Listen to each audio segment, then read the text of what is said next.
तो कहने लगे थे अरे ये तो कुछ नहीं करेगा, ये तो राधे राधे करता है, राधे राधे करता है और मस्त रहता है। तो कौन सा स्टेज होता है जिस समय से तैयारी शुरू कर देनी चाहिए? वगैरह की भी दिक्कत रहती है, तो टाइपिंग के लिए आपने क्या प्रयास किया था, कैसे आपने उसकी मेहनत की थी, इसके बारे में आप डिटेल से बताइएगा। अब वो कहते हैं ना विद्यार्थी के 5 लक्षण होने चाहिए, काक चेष्टा च बकोदनम गृह त्यागी, उनमें से एक लक्षण होता है। मुझे सबने गणी गणी जय माता जी की। मैं चक्रवर्ती लखावत टहला शिक्षा की इस निशुल्क क्रांति एएल क्लासेज में अंबालाल जी के नेतृत्व में जो क्लासेस चल रही है उस क्लासेज में आप सभी का हार्दिक स्वागत है, हार्दिक अभिनंदन है। सबसे पहले मैं आप साथियों के साथ में आपके साथियों के उज्जवल भविष्य के लिए और हम सब के उज्जवल भविष्य के लिए मां शारदे को नमन करते हुए आज की इस बीए रोजगार की कड़ी को शुरुआत करते हैं कि मानस भवन में आर्य जन जिसकी उतारे आरती, भगवान भारतवर्ष में गूंजे हमारी भारती है, भद्र बाउद भावनी हो भारती हो भवगते, सीतापते सीतापते गीता मते गीता मते। मां शारदे से ये मनोकामना करते हैं, ये प्रार्थना करते हैं कि आप सभी की उज्जवल भविष्य बने और आप सभी लोग सफलता के उच्च रथ पर सवार हों। साथियों, प्रत्येक बेरोजगार की कुछ न कुछ कहानी होती है और दुर्भाग्य है, कड़वा सच भी है कि उन बेरोजगारों की कहानियां सुनने वाला कोई होता नहीं है।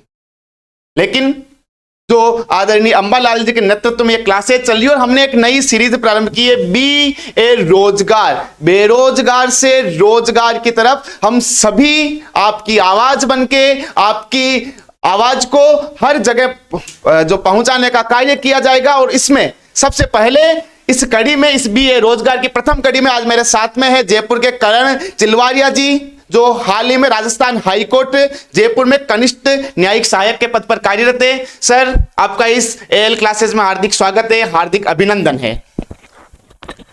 थैंक यू सर, बहुत बहुत धन्यवाद। धन्यवाद के साथ में एक प्रारंभिक औपचारिकता जो हमारी होती है, उस औपचारिकता की शुरुआत के साथ में सर सबसे पहले साधारण तरीके से आपसे बात करना चाहते हैं जिससे कि प्रत्येक साथी को मोटिवेशन मिल सके, प्रत्येक बच्चे को ये जानकारी मिल सके कि किस तरह से तैयारी करनी है, क्या करनी है। तो सबसे पहले शुरुआत करते हैं आपके प्रारंभिक जीवन के बारे में, क्योंकि बड़ी भ्रांति रहती है सर कि बड़ी स्कूल से पढ़ने वाले ही अक्सर सफल हो पाते हैं, क्या ये सच है?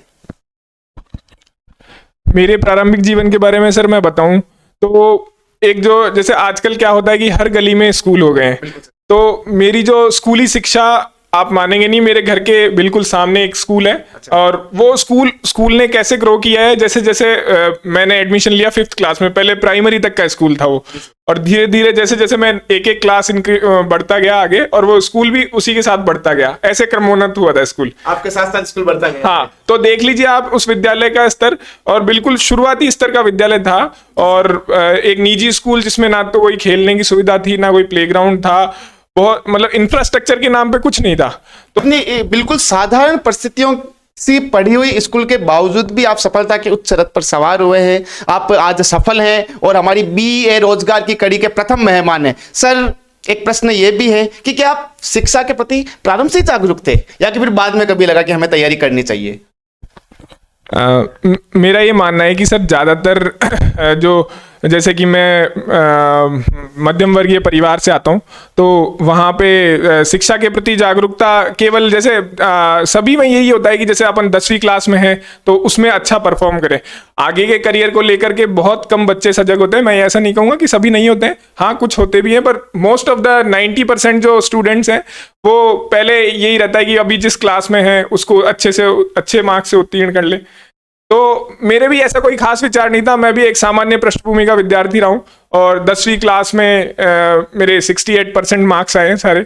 और तो ऐसा कोई भविष्य को लेकर के कोई भी विचार नहीं था एज सच, बस केवल वो कहते हैं ना कि नदी के बहाव के साथ बहे जा रहे हैं, वैसा विद्यार्थी था मैं। करियर को लेकर के कोई भी जागरूक नहीं था मैं। बिल्कुल बड़ी सत्यता के साथ आपने हर चीज बताई है कि बड़े साधारण स्कूल से पढ़े हैं आप, बड़ी साधारण सी आपकी दिनचर्या रही थी, जिंदगी रही थी और शुरू से ये कुछ सोच नहीं रखा था कि मुझे ये करना है वो करना, और बाद में आप नदी के बहाव के साथ बहते गए और सफलता को प्राप्त किया। सर, ये एक इंट्रोडक्शन चीज हो गई थी सभी को जानने के बाद में मुख्य मुद्दे पर आते हैं कि कितना समय लगता है किसी भी तैयारी को करने में। जब आपने तैयारी का सोच लिया उसके बाद की हम बात करते हैं। एक प्रश्न उन सभी साथियों की तरफ से कि जब आपने शुरुआती लेवल से तैयारी नहीं की तो वो कौन सा स्टेज होता है जिस समय से तैयारी शुरू कर देनी चाहिए?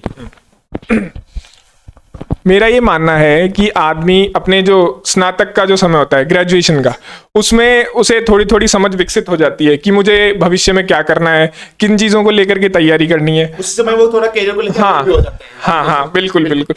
तो मैं भी ऐसा ही था, मैंने एडमिशन लिया था परिष्कार कॉलेज में तो वहाँ पे कंपटीशन को लेकर के थोड़ा माहौल जागरूकता का था, अवेयरनेस थी। पर वही है, कॉलेज में आप जानते हैं कि कॉलेज लाइफ होती है और हम सब स्टूडेंट्स जो होते हैं एंजॉय करते हैं वहाँ पे। हालांकि मैं को करिकुलर कॉलेज चाहे एक साधारण से कोई कस्बे की हो चाहे जयपुर की हो, कॉलेज सबका माहौल एक जैसा हाँ, होना चाहिए। हाँ। ठीक है सर। हालांकि कॉलेज प्रशासन काफी प्रयास करता था कि बच्चे कंपटीशन को लेकर के अवेयर हो, बच्चे तो बच्चे ही हैं सर। हाँ, बच्चे हैं, बिल्कुल आपने बहुत सही बात कही है। तैयारी के लिए स्टेज ग्रेजुएशन वाला सबसे परफेक्ट रहता है। और हालांकि मैं तो ग्रेजुएशन के बाद में जाकर के एक्टिव हुआ इस चीज में, और ग्रेजुएशन में भी मैंने कंपटीशन की कोई तैयारी नहीं करी थी, ग्रेजुएशन के बाद ही शुरू करी। पर यह है कि आज के समय को देखते हुए बच्चों को अपनी स्नातक की पढ़ाई के दौरान ही इस बारे में जागरूक हो जाना चाहिए। बड़ी अच्छी बात बताइए सर, क्योंकि वो दौर दूसरा था, ये दौर दूसरा है। क्योंकि आपने 2016 में सफलता प्राप्त की थी, 2022 चल रहा है, 2023 आ जाएगा अगले 1 महीने बाद ही। तो अब जागरूक शायद कॉलेज की तैयारी के साथ साथ में हो जाना बड़ा जरूरी है। सर, जब हमने इस एल क्लासेज का ये जो सीरीज चलाने के लिए हमने सोचा था, बीए रोजगार को शुरू करने का हमने सोचा था, तब हमने एक कैप्शन डाला था, ये जानना चाहा था कि एक प्रश्न जो है आप पूछें जिससे कि हम आपसे पूछ सकें। तो सर, अधिकतर जो प्रश्न हमारे सामने आया था वो ये रहा था कि तैयारी के दौरान अधिकतर बच्चों को आर्थिक कठिनाइयों का सामना करना पड़ता है। निश्चित रूप से होता है जिनका परिवार, क्योंकि हम सब मध्य वर्ग के परिवार से हैं, तो इन कठिनाइयों का सामना आपने भी किया था। अगर किया था तो आपने उन चीजों को कैसे मैनेज किया होगा? उस समय आने वाला फ्रस्ट्रेशन भी था, उस फ्रस्ट्रेशन को आपने कैसे दूर किया था? ये बड़ा हमारा बार बार पूछे जाने वाला प्रश्न था सर। आर्थिक समस्याएं मध्यम वर्गीय परिवारों के सामने हमेशा बनी रहती है, क्योंकि कभी भी ऐसा नहीं होता है कि आपके पास हमेशा हर चीज़ के लिए पर्याप्त पैसा हो, चाहे वो कोचिंग करने की बात हो। मैं इस बारे में मेरा एक छोटा सा अनुभव शेयर करना चाहूँगा। मेरे पास 12th में साइंस थी, तो साइंस थी बायोलॉजी। मेरे पिताजी मेडिकल विभाग में कार्यरत हैं, तो चूंकि परिवार की पृष्ठभूमि ऐसी नहीं थी कि आर्थिक रूप से बहुत ज्यादा संपन्न हो, पहले की जिम्मेदारियां और सारी चीजें सब थी। होती है, हाँ, सर, मध्यम वर्गीय परिवार में सभी के साथ ही चीजें। तो बायोलॉजी थी, पर हाँ, नीट उस समय पीएमटी हुआ करती थी। हाँ, जो नीट एग्जाम होता है वो उस समय पीएमटी हुआ करता था। तो पीएमटी की कोचिंग की बात थी, तो वही कोटा जाना है या जयपुर में कहीं पीएमटी की तैयारी करनी है, तो उस बारे में हमारे जो घर वाले थे, मन से बहुत सपोर्ट था उनका, और आर्थिक रूप से भी करना चाहते थे, पर कुछ कारण रहे कि वो सपोर्ट नहीं कर पाए। तो आर्थिक समस्याएं थी ऐसे ही, तभी से थी। तब आपके जो सपने थे वो उस समय आपके केवल आर्थिक समस्याओं की वजह से। उसके बाद 12th के बाद मैंने आर्ट्स सब्जेक्ट लिया, विषय चेंज किया मैंने। तो ग्रेजुएशन के बाद में मैं दिल्ली जाना चाहा यूपीएससी और आरपीएससी की यूपीएससी के लिए, सिविल सर्विसेज के लिए।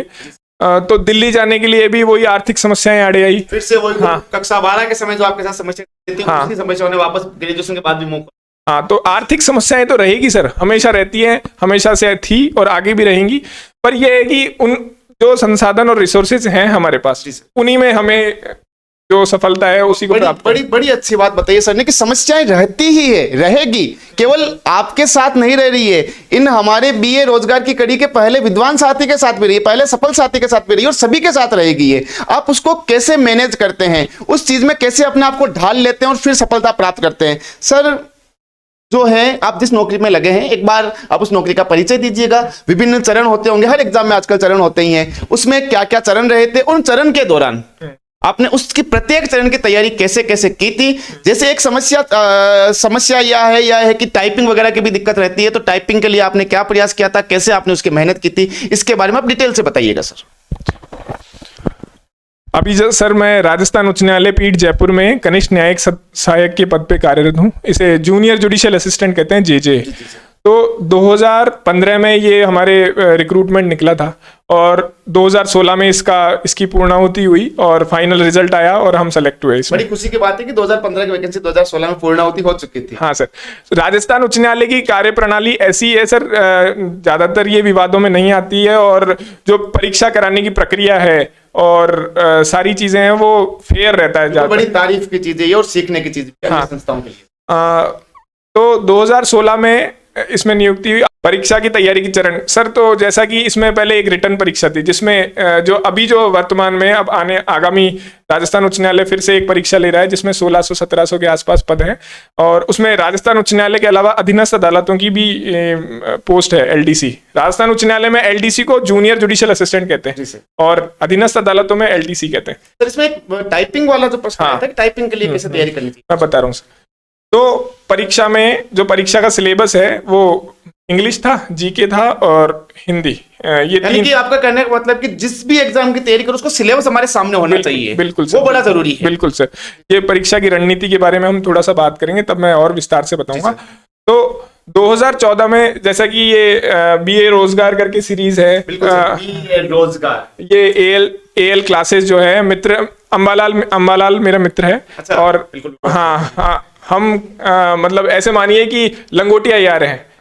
हाँ। और निश्चित रूप से उन्होंने बार बार आपको हर स्टेज पे मोटिवेट निश्चित रूप से किया होगा। बिल्कुल। जितना मैं उनको जानता हूं, मुझे प्रत्येक स्टेज पे मोटिवेट करते रहते हैं, उनसे बात होती रहती है, एक नई ऊर्जा मिल जाती है, एक नया जोश मिल जाता है, एक नया जुनून मिल जाता होगा। और मुझे लगता है कि आपकी सफलता में कहीं ना कहीं अंबालाल जी का भी ये योगदान रहा ही है। उनकी चर्चा करने का मेरा सिर्फ इतना सा, इसीलिए मैं चर्चा कर रहा हूं क्योंकि 2014 में अंबालाल तो मेरे से भी अधिक, जो आप कह सकते हैं कठिन परिस्थितियों से जूझ के आगे बढ़ा है वो।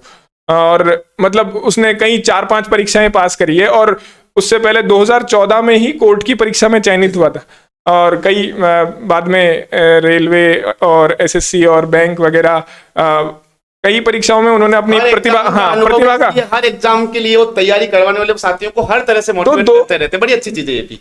2014 में जब उनका कोर्ट में चयन हुआ तो उसके बाद में 2015 में वैकेंसी निकली, तो मुझे उनसे काफ़ी प्रेरणा मिली, और उन्होंने मुझे बोला कि भाई ये अच्छी वैकेंसी है, और इसमें ये भी नहीं है कि ट्रांसफर्स होने केवल राजस्थान उच्च न्यायालय जयपुर या जोधपुर, दो जगह रहना होता है इनका। हाँ, और वो भी शहरी क्षेत्र में रहना है। हाँ, शहरी क्षेत्र में रहना है, तो इसलिए ये बहुत अच्छी गोल्डन अपॉर्चुनिटी है और इसको भुना लिया जाए। तो अंबालाल ने मुझे गाइड भी किया, और वो मेरे लिए प्रेरणा का स्रोत तो रहा ही है, क्योंकि उसका संघर्ष बयां करने का कभी मौका आएगा तब बयां करेंगे। बाकी उनका संघर्ष बहुत बड़ा रहा है। तो परीक्षा की बात करें, विश्वास नहीं करोगे, मुश्किल से मैंने मतलब 3-4 महीने कॉन्सेंट्रेट होकर पढ़ाई करी थी। 4 महीने की तैयारी बहुत अच्छे से की होगी फिर। हाँ, बिल्कुल कंसंट्रेट हो गया उसको। हाँ, हाँ। तो वो करी। उसके बाद में रिटर्न परीक्षा उत्तीर्ण हुई, और टाइपिंग टेस्ट में, इसमें टाइपिंग टेस्ट में क्या होता है कि 2 फेज होते हैं। टाइपिंग में भी 2 पार्ट है। अच्छा। एक तो आपका स्किल टेस्ट होता है, स्पीड टेस्ट, और एक होता है एफिशिएंसी टेस्ट। दोनों टेस्ट होते हैं। हाँ, दक्षता परीक्षा और एक गति परीक्षण। बिल्कुल। तो इसकी स्पीड भी अच्छी होनी चाहिए और आपकी एक्यूरेसी भी अच्छी होनी चाहिए। हाँ, एक्यूरेसी, और बाद में दक्षता परीक्षा में आपको वर्ड एडिटिंग, एक्सेल एडिटिंग, ये चीजें आनी चाहिए। सर, इसके लिए कैसे तैयारी, ये एक बड़ा मुद्दा रहता है। इसके लिए सर कोई ज्यादा बड़ी भारी बात नहीं है। आराम से आप इसके लिए, जैसे रिटर्न परीक्षा आपने दे ली, उसके साथ समय से 1-1 घंटा डेली का दीजिए बस, गति परीक्षण के लिए और दक्षता परीक्षा के लिए। ज़्यादा समय देने की आवश्यकता नहीं है। अभी रिटर्न उत्तीर्ण होने के बाद में आपने लिखित परीक्षा उत्तीर्ण कर ली, जो कि ऑब्जेक्टिव टाइप होती है, तो उसके बाद आप आराम से इसकी तैयारी कर सकते हैं। 3-4 घंटे का समय दीजिए, 4 घंटे का, और कोई मुश्किल नहीं है, की जा सकती है। बड़ा आसान बना दिया इन्होंने हर उस कठिन चीज को इतना आसान बना दिया अपनी मेहनत के दम पे। एग्जाम पास करना भी कठिन होता है, लेकिन उन्होंने 3-4 महीने इतनी जम के तैयारी की, एग्जाम पास कर लिया। टाइपिंग करना भी कठिन रहता है, इन्होंने अपनी मेहनत से उस चीज को भी आसान बना दिया। चीजें आसान बन सकती है मेरे साथियों, आपके लिए भी बनेगी, और आप भी हमारी बीए रोजगार की कड़ी में जल्दी ही शामिल होने वाले हैं। और अंबालाल जी के नेतृत्व में मैं अप्रिशिएट करता हूं उनके इस कार्य की, जिन्होंने ये एक मुद्दा एक उठाया है, एक बीड़ा उठाया है, सफलता को, बच्चों को सफलता प्राप्त कराने के लिए एक आगे तक ये लेके जा रहे हैं। और 1-2 पंक्तियों के माध्यम से कि ये और बात है कि आप खामोश खड़े रहते हैं, पर जो लोग बड़े हैं वो बड़े रहते हैं। आदरणीय अंबालाल जी सर, आगे सर मेरा प्रश्न ये है कि अक्सर छात्रों को या तो घर पे रह के तैयारी करनी पड़ती है जब उनके अच्छी परिस्थितियां नहीं रहती होगी, या घर से दूर रह के तैयारी करनी होती है। दोनों ही परिस्थितियों में तैयारी करने वाले छात्रों को घर पे भी दिक्कत रहती है, घर के बाहर भी दिक्कतों का सामना करना पड़ता है। उन परिस्थितियों में अपने आप को कैसे मैनेज करें? मैं हमेशा से घर पे रहा हूँ। अब वो कहते हैं ना, विद्यार्थी के 5 लक्षण होने चाहिए, काक चेष्टा च बकोदनम, गृह त्यागी उनमें से एक लक्षण होता है। पर मुझे गृह त्याग करने का कभी अवसर ही नहीं, अवसर इसे आप सौभाग्य कहें या कुछ भी कह सकते हैं, मेरा सौभाग्य मान लीजिए, या आप कह सकते हैं कि मैं और कुछ अनुभव प्राप्त करता वो नहीं कर पाया। कठिनाइयां रही होगी। हाँ, घर पे कठिनाइयां रहती है, घर पारिवारिक जिम्मेदारियां रहती हैं, सभी आपको समय उनमें भी देना पड़ता है। तो यही है कि व्यक्ति अपने लक्ष्य पे केंद्रित रहे, हमेशा उसके दिमाग में रहना चाहिए कि मुझे मेरा लक्ष्य प्राप्त करना है। बड़ी अच्छी चीज है ये, क्योंकि साथियों को ये दिक्कत रहती है कि यार घर पे रह के हमारी तैयारी नहीं हो पा रही। आपने सारी की सारी तैयारी घर पे रह के की और सफलता भी प्राप्त की है। सर, एक बड़ा इंटरेस्टिंग प्रश्न, बड़ा अच्छा सा प्रश्न, जब बेरोजगार होते हैं एक अलग इमेज रहती है, और जब आप रोजगार प्राप्त कर लेते हैं तो एक बड़ी अलग इमेज हो जाती है। ये एक मोटिवेशन का मुद्दा भी बन जाता है कई बार। और अक्सर जानना चाहते हैं कि आप जब बेरोजगार थे तब आपके साथ क्या स्थिति थी, और जब आपने रोजगार प्राप्त कर लिया तब आपके साथ क्या स्थिति रहती थी। तो ये एक रोचक उदाहरण के द्वारा आप बताइएगा ताकि सबको बड़ा अच्छा भी लगेगा। एक्चुअली सर इस बारे में मैं बताना चाहूँगा कि क्या है कि जब मेरी नौकरी नहीं लगी थी उससे पहले मेरा थोड़ा अध्यात्म की तरफ झुकाव है, और मैं गीता जो है आपको देख के लगता भी है कि बड़े आध्यात्मिक प्रवृत्ति है। Thank you. बाकी गीता जो है, भगवत गीता में मेरा थोड़ा रुचि है, और कृष्ण को तत्व को जानना थोड़ा, उसके लिए मैं अध्ययन करता रहता था। तो कई बार उसके लिए भक्ति मार्ग, कर्मयोग, कई चीजें सीखी। तो मैं सबसे मिलता राधे राधे करता था, राधे राधे राधे राधे। तो मेरे परिवार के जो लोग थे, जैसे मैं व्यक्तिगत रूप से नाम नहीं लेना चाहूँगा, पर बाकी जैसे परिवार में पीछे फैमिली में होते हैं, जॉइंट फैमिली में, गाँव में होता ही है, तो लोग कहने लगे थे अरे ये तो कुछ नहीं करेगा, ये तो राधे राधे करता है, और हाँ राधे राधे करता है और मस्त रहता है। तो मतलब इस तरीके के आक्षेप किए जा रहे थे, मतलब कटाक्ष किए जाते थे भी होंगे सर, कहीं ना कहीं। हाँ, पर मुझे आज उस चीज को आप मजाक में बता रहे, लेकिन कहीं ना कहीं उस समय वो चुभे भी रहे होंगे। पर आप बिल्कुल सही कह रहे हैं, पर मुझे मेरी खुद की मेहनत पे विश्वास था और ईश्वर पे विश्वास था, राधे राधे पे विश्वास था। आध्यात्मिक शक्ति की भी हमें जरूरत रहती है, और वो आपके साथ रही थी। बिल्कुल। तो जब मेरी नौकरी नहीं लगी थी तो उससे पहले ये स्थिति थी। जैसे ही मेरा सिलेक्शन हुआ, जैसे ही मेरा चयन हुआ इसमें, राजस्थान उच्च न्यायालय पीठ जयपुर में, तो उसके बाद में लोगों के ओपिनियन बिल्कुल बदल गए। वही लोग वो लोग राधे राधे करवाने का कहने होंगे बच्चों को, कहते बच्चों तुम राधे राधे करो तो नौकरी लगेगी। वो उन लोगों का कहना था कि नहीं ये जरूर कुछ करेगा, इसका ध्यान है, चाहे भक्ति में हो चाहे कहीं भी हो, पर इसका ध्यान रहता है। तो उन लोगों के विचार, इसी तर्क एक ही था, पर यही इसी के प्रति लोगों का नजरिया बदल गया। केवल एक ही रिजल्ट से लोगों का नजरिया बदल गया। मैं उन लोगों से भी ये प्रार्थना करना चाहता हूँ, निवेदन करना चाहता हूँ कि जो भी आपके आस पड़ोस में साथी जो बेरोजगार हैं, तैयारी कर रहे हैं, उनका मनोबल तोड़िएगा नहीं भाई, उनका मनोबल बढ़ाइएगा, क्योंकि वो ही आपके समाज के, आपके परिवार के, आपके देश के हीरा बनेंगे। तो उनका मनोबल हमेशा बढ़ाइएगा। सर, क्रेडिट, योगदान होता ही है कि आप वो योगदान किसे देना चाहते हैं। राधे राधे तो है ही, उस राधे राधे के अलावा भी योगदान किसको देना चाहेंगे? ईश्वर तो सर है ही, और ईश्वर के रूप में हर व्यक्ति के घर में सबसे पहले होते हैं उनके माता पिता। तो मैं सबसे पहले अपना जो सफलता का श्रेय है अपने माता पिता को दूंगा, और उन माता पिता के बाद में माता पिता भी आज वीडियो देख रहे होंगे तो बड़ा गर्व महसूस कर रहे होंगे, गर्व की अनुभूति कर रहे होंगे। बिल्कुल सर। शुभकामनाएं आपके माताजी और पिताजी को भी, जिन्होंने इतने अच्छे लाल को इतना सफल बनाया है। Thank you sir. माता पिता का योगदान अतुलनीय है। उनके बाद मेरे मित्र, जैसे कि अंबालाल है, ऐसे 2-4 मित्र हैं। आपका पीयर ग्रुप जो होता है वो भी आपकी सफलता में काफी हेल्प करता है। एक सकारात्मकता देने वाला, आपका पॉजिटिविटी देने वाला, मोटिवेशन देने वाला ऐसा ग्रुप, मित्रों का ग्रुप, तो मैं उनको सर अपनी सफलता का क्रेडिट देना चाहूंगा। सभी इनके मित्रों को भी शुभकामनाएं भाई, कि आज बड़े मंच पे खड़े होकर भी आपका नाम ले रहे हैं और भूले नहीं आपको। सर, एक प्रश्न अक्सर रहता है बच्चों के साथ में कि यार तैयारी के दौरान लगभग कितने घंटे पढ़ना चाहिए? क्या घंटों की मानसिकता सही है या कोई और तरीका अच्छा होता है तैयारी करने के लिए? ऐसा सर घंटों का कोई भी तैयारी से कोई लेना देना नहीं है। एक चीज कहना चाहूंगा sir, a goal without a plan is just a wish. एक जो लक्ष्य होता है बिना प्लानिंग के, वो केवल एक इच्छा मात्र है। हाँ, तो एक हर चीज के पीछे प्लानिंग होनी चाहिए कि हमें ये विषय है, ये सिलेबस है, इसको इतने समय में कंप्लीट करना है, उसका आप लिखिए बकायदा उसे। बहुत अच्छी चीज बताई। सभी छात्रों को सीखने को मिलेगा कि लक्ष्य के बिना आपकी वो मेहनत अधूरी है। हाँ, तो जब तक आपका लक्ष्य नहीं होगा वो मेहनत कुछ काम की नहीं है। स्मार्ट स्टडी बिल्कुल। तो आप जैसे आपको हिंदी पढ़ना है या रीजनिंग पढ़नी है, मैथ्स पढ़नी है, तो आप उसके संबंधित टॉपिक लिख लीजिए कि मुझे ये टॉपिक इतने दिन में करना ही करना है। आप समय सीमा तय कीजिए उस चीज की। तो घंटों का मेरे हिसाब से, मेरे नजरिए में, हो सकता है किसी और के लिए हो, पर मेरे नजरिए में घंटों का कोई भी तैयारी के लिए, सफलता के लिए घंटों से कोई भी मतलब नहीं है। आप 8 घंटे बैठे हैं पर आपका ध्यान नहीं है, और आउटपुट नहीं आ रहा है, अगर उसमें तो 8 घंटे आपके यूजफुल नहीं है। आपने एक जैसे संधि टॉपिक है, उसी के लिए आपने 16 घंटे दे दिया, 18 घंटे दे दिए, 8 आज दे दिया, 8 कल दे दिए।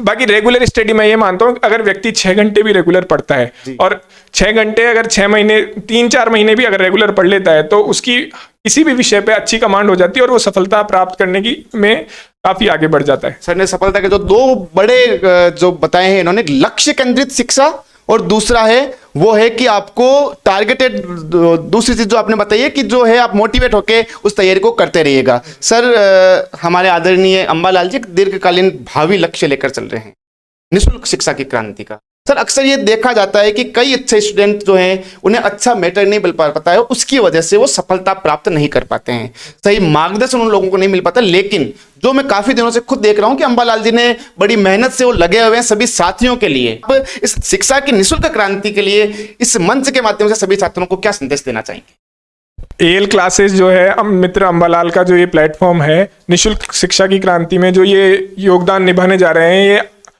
इन्होंने शुरू किया है और ये बहुत तेजी से ग्रो कर रहा है चैनल। बिल्कुल मैं आपको देख रहा हूं कि बड़े तेजी से ग्रो कर रहा है और अतुलनीय है ये। हाँ, अतुलनीय है। और इनका योगदान जो है ये समाज के प्रति, इसकी आप तुलना नहीं कर सकते कि आज के समय में जैसा कि शिक्षा का जो व्यवसायीकरण हो रहा है, उस व्यवसायीकरण में अगर आप निःशुल्क शिक्षा की क्रांति लेकर चलते हैं तो ये बहुत बड़ी बात है। हाँ, तो अंबालाल जी को मैं इस चीज के लिए बहुत धन्यवाद देना चाहूंगा। वैसे तो अंबालाल जी कहता हूँ, बाकी मैं मित्र है चूंकि, तो पर ये थोड़ा सा क्या है कि फॉर्मेलिटी सी हो जाती है। बिल्कुल बिल्कुल बिल्कुल। अच्छा सर, एक चीज कि आपके जीवन की कोई भी एक ऐसी प्यारी सी सुनहरी सी एक मनोरंजन सी घटना बता दीजिए जिससे कि हंसते खिलते माहौल के साथ अपना ये इंटरव्यू हम समाप्ति की ओर लेकर चलें। समय पास की बेड़ियों के जकड़न में भी हम जकड़े हुए हैं, तो उस बेड़ियों को ध्यान में रखते हुए जीवन की एक प्यारी सी कोई घटना। जीवन की प्यारी सी घटना तो सर सबसे बड़ी चीज तो, अब जैसे कि आप बीए रोजगार की सीरीज चला रहे हैं, तो एक बेरोजगार को जब रोजगार मिल जाता है ना, तो उससे सुनहरी और सबसे प्यारी घटना कोई नहीं हो सकती। तो जिस दिन आपने एक सफलता प्राप्त की थी वो आपके जीवन की सबसे महत्वपूर्ण घटना रही थी। हालांकि सफलता की बात करें तो बहुत छोटी सफलता है ये। एक जुडिशियल असिस्टेंट या एलडीसी बनना कोई बड़ी सफलता नहीं है अपने आप में। ये एक सफलता के मार्ग में छोटा सा, आप इसको कह सकते हैं कि छोटा सा मील का पत्थर है। हाँ, सोपान, स्टेप। हाँ, अभी सफलता की यात्रा जारी है, निश्चित रूप से जारी रहेगी। आपको इस एएलसी क्लासेस की तरफ से बहुत बहुत उज्जवल भविष्य की शुभकामनाएं। आपके यहाँ पधारने के लिए आपका बहुत बहुत आभार। और अंत में दो पंक्तियों के साथ में अपने इस इंटरव्यू को समाप्त करते हैं कि शब के अंधेरों को खंगालो तो कुछ बात बने। शब होती है सर रात्रि, कि शब के अंधेरों को खंगालो तो कुछ बात बने, एक नया कुर्शिदा निकालो सवेरा तो कुछ बात बने। वक्त के ढांचे में ढलना तो सबको आता है, वक्त को अपने सांचों में ढालो तो कुछ बात बने। वंदे मातरम, जय हिंद, जय माता जी की सबने। धन्यवाद सर।